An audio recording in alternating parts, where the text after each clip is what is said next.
आज हम सुनेंगे हिरण्यकशिपु की तपस्या और ब्रह्मा से वरदान पाकर उसका अत्याचार,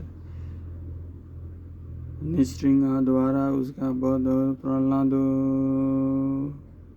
को राज्य प्राप्ति।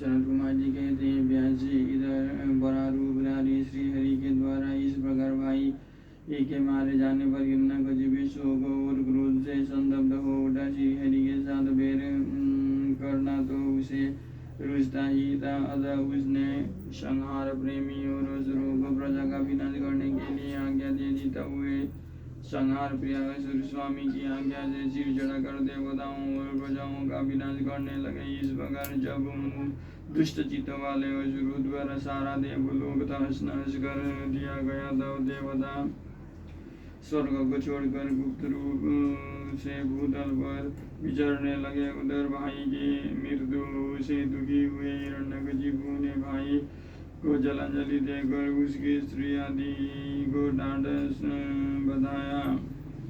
तत्पश्चात उस धृतराष्ट्र ने अपने लिए विचार किया कि मैं अजर और अमर हो जाऊं, मेरा एक छत्र साम्राज्य रहे और मेरा प्रतिद्वंदी कोई न रह जाए। यो धारणा बनाकर मंदरा जब गया और वहाँ एक गुफा में अत्यंत घोर तपस्या करने लगा। उस समय वो पैर के अंगूठे के बल खड़ा था, उसकी भुजाएं ऊपर को उठी थी और दृष्टि आकाश की ओर लगी थी। उसकी तपस्या से संतप्त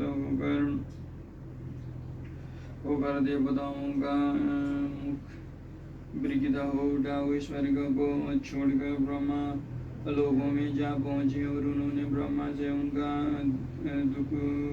दुखड़ा का सुनाया। व्यास जी, उन देवताओं के इस प्रकार कहने पर स्वयंभू ब्रह्मा भृगु दक्ष आदि के साथ उस धृतराष्ट्र के आश्रम पर गए। तब जिसने आपने तब से संपूर्ण लोगों को संतप्त कर लिया है, उस हिरण्यकशिपु को वर देने के लिए आए हुए पद्मयोनि ब्रह्मा को अपने सामने उपदृष्ट देखा।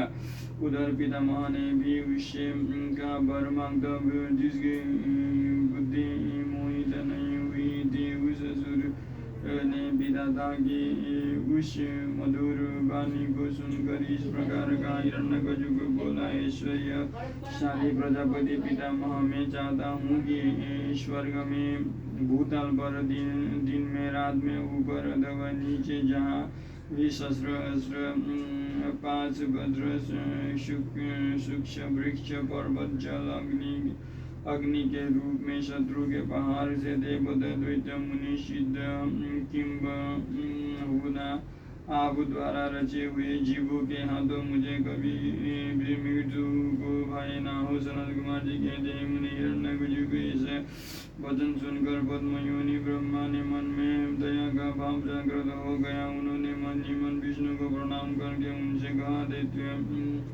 दैत्येंद्र, मैं तुझ पर प्रसन्न हूँ, अतः तुझे सारी वस्तुएं प्राप्त होगी। तूने 96,000 वर्षों तक तप किया है, तब मेरी कामना पूर्ण हो चुकी है। अतः तब से विरत होकर उठ और दानवों के राज्य का उपभोग कर। ब्रह्मा की वाणी सुनकर हिरण्यकशिपु का मुख प्रसन्नता से खिल उठा। इस प्रकार उस पितामह ने उसे दानव राज्य पर विभक्त कर दिया। तब वो उन्मत्त हो उठा और त्रिलोकों को नष्ट करने का विचार करने लगा। फिर तो उसने संपूर्ण धर्मों का उच्छेद करके संग्राम में समस्त देवताओं को भी जीत लिया। तब देवता भागकर विष्णु के पास पहुंचे। वहाँ श्री हरि ने देवताओं और मुनियों की दुख गाथा सुनकर उन्हें आश्वासन दिया और शीघ्र ही उस दैत्य के वध करने का विचार किया। तब देवता अपने स्थान को लौट गए। तदनंतर महात्मा विष्णु ने ऐसा रूप धारण किया जो आधा सिंह और आधा मनुष्य का था।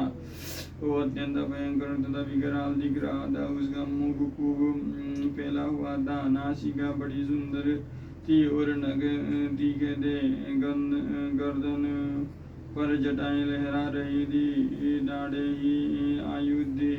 उसने कठोर सूर्य के समान प्रभा छिटक रही थी और उसका प्रभाव प्रलयकालीन अग्नि के सदृश था। अधिक कहाँ तक कहा जाए और रूप जगन्मय था। इसी रूप से वे भगवान भास्कर के अस्ताचल की शरण लेने पर रूप नगरी में प्रविष्ट हुए। उन अतुल प्रभावशाली नृसिंह को देखकर सभी दैत्य एक साथ उन पर टूट पड़े। तब उन अद्भुत पराक्रमी नृसिंह ने महाबली दैत्य के साथ युद्ध करके बहुतों को मार डाला और बहुतों को पकड़कर तोड़ मरोड़ दिया। फिर वे सब नगर में घूमने लगे। तब उन सर्वमय सिंह को देखकर दैत्यराज के पुत्र प्रहलाद ने राजा से कहा, यह मृगेंद्र जो जगन्मय दिख रहा है वो यहाँ किस लिए आया है? प्रहलाद ने पुनः कहा, पिताजी मुझे तो ऐसा प्रतीत हो रहा है कि ये भगवान अनंत है और नृसिंह का रूप धारण करके आपके नगर में प्रविष्ट हुए हैं, क्योंकि मुझे इनकी मूर्ति बड़ी विकराल दिख रही है। अतः आप युद्ध से हटकर इनकी शरण में जाइए। इससे बढ़कर त्रिलोक में दूसरा कोई योद्धा नहीं है। इसीलिए आप इन मृगेंद्र के सामने झुककर अपने राज्य का उपभोग कीजिए। अपने पुत्र की बात सुनकर उस दुरात्मा ने उससे कहा, बेटा क्या तू भयभीत हो गया?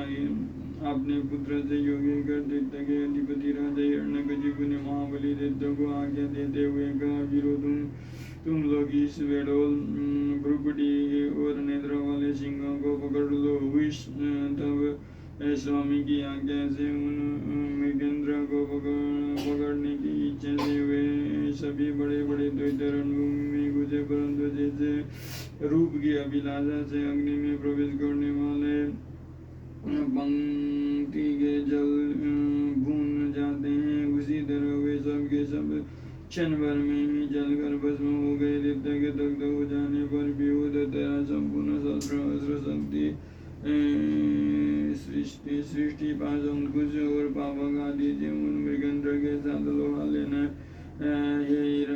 लेते ही रहा। इस प्रकार बहुत काल तक भयानक युद्ध हुआ। अंत में उन श्रृंगा ने वज्र के समान कठोर अपनी अनेकों भुजाओं से उस दैत्य को पकड़ लिया और उसे आपने जानवर पर लिटा कर दानवों के मर्म के वितीर्ण करने वाले नखकुरों से उसकी छाती चीर डाली तथा खून से लथपथ हुए उसके हृदय कमल को निकाल लिया। फिर तो उसी क्षण उसके प्राण पखेरु उड़ गए। तब भगवान नृसिंह ने बारंबार के आघात से जिसके सारे अंग चूर चूर हो गए थे उस काष्ठभूत दैत्य को छोड़ दिया। उस समय उस देव शत्रु के मारे जाने पर उन्हें बड़ी प्रसन्नता हुई। उसी अवसर पर प्रहलाद ने आकर उनके चरणों में सिर झुकाया। तब अद्भुत पराक्रमी विष्णु ने ब्रह्मा प्रहलाद को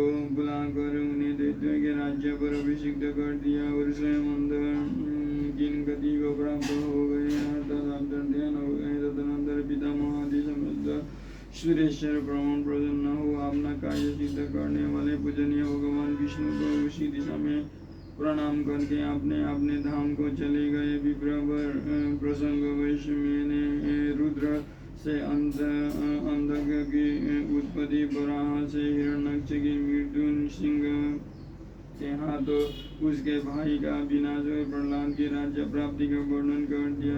श्रेष्ठ अब मैं शिव की कृपा से प्राप्त हुए अंधक के प्रभाव का शंकर जी के साथ उसके युद्ध का और पीछे जिस प्रकार उस महेश के गणाध्यक्ष पद की प्राप्ति हुई उस कथा का वर्णन करता हूँ, सुनो।